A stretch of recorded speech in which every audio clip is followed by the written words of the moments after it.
Hello friends, আমি আজকে এসেছি কলকাতা বইমেলায়। সারা বছর ধরে অপেক্ষা করে থাকি এই দিনটার জন্য। আজকে আমার প্রথম দিন, কারণ এই জায়গাটা আমার সবথেকে প্রিয় জায়গা, এই বইমেলা। তো একদিনে তো আমি বইমেলা ঘুরে দেখে শেষ করতে পারবো না, ওই জন্যে আজকে প্রথম দিনই বললাম, কারণ আরও 2-3 বার আমার আসতেই হবে। দেখো, আমি বাংলাদেশ স্টলের সামনে দাঁড়িয়ে আছি। প্রত্যেকটা স্টলই খুব ভিড়, এখন প্রায় 1:30টা বাজে। কলকাতা বইমেলার অন্যতম কেন্দ্র জাগো বাংলা, সেই জাগো বাংলা স্টলের সামনেই আমরা দাঁড়িয়ে আছি। এখানে প্রতিদিনই বইমেলা চলাকালীন কিছু না কিছু প্রোগ্রাম হয়েই থাকে। এখন বাউল সঙ্গীত পরিবেশিত হচ্ছে।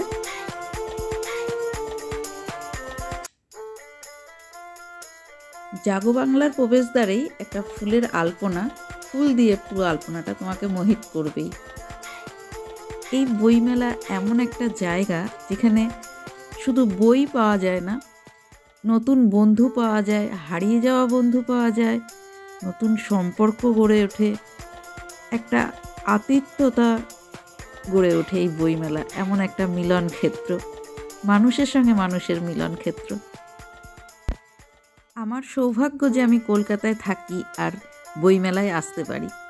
আমি যদি দূরে কোথাও থাকতাম তাহলে আর হয়তো আমার বইমেলা আসা হতো না, আর এই বইমেলার যে স্বাদ সেটাও গ্রহণ করা হতো না। লাইন দিয়ে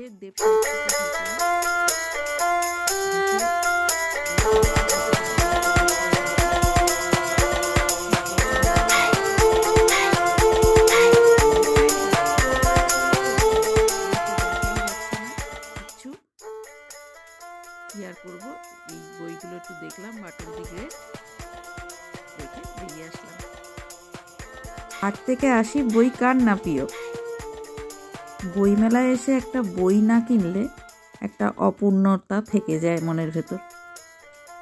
তাই চারিদিক বইপত্র দেখতে দেখতে আর্য একটা বই কিনে নিল। আর্য কি বই নিয়েছে সেটা ভিডিও শেষে তোমাদেরকে দেখাচ্ছি। চারিদিক বই দেখতে দেখতে প্রচণ্ড জোর খিদে পেয়ে গেছে, তাই বসে পড়লাম খাবার নিয়ে।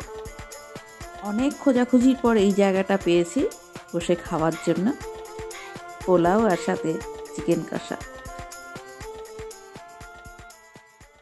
ভাবছিলাম কটা শর্ট ভিডিও বানাবো, কিন্তু ভাবতে ভাবতে এদিকে সন্ধ্যা হয়ে গেছে। তারপরে নেট কানেকশন খুব খারাপ, কি আর করা।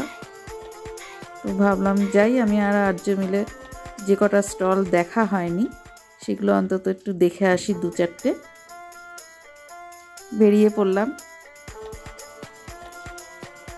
এদিকে নবদ্বীপ থেকে সমস্ত মিষ্টির ভান্ডার হাজির। তো মিষ্টি তো খাবে না আর্য, পছন্দ করে না। ও মোমো খুব ভালোবাসে, তাই ওর জন্য মোমো কিনলাম।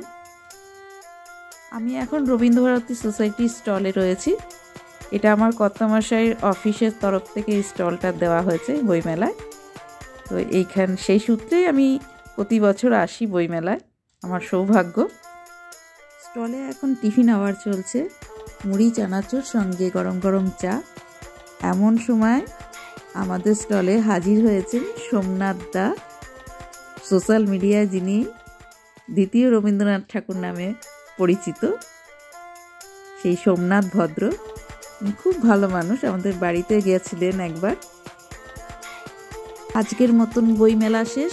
বাইরে থেকে রাত্রিবেলা বইমেলার গেটটা দেখো কি অপূর্ব লাগছে, আর মেট্রো থেকে বইমেলার দৃশ্যটা দেখো। বন্ধুরা, আমার এই ভিডিওটা যদি তোমাদের ভালো লেগে থাকে তাহলে আমার চ্যানেলটাকে একটা সাবস্ক্রাইব করে আমার চ্যানেলের পাশে থেকো। পরের ভিডিওতে আবার দেখা হচ্ছে। টাটা।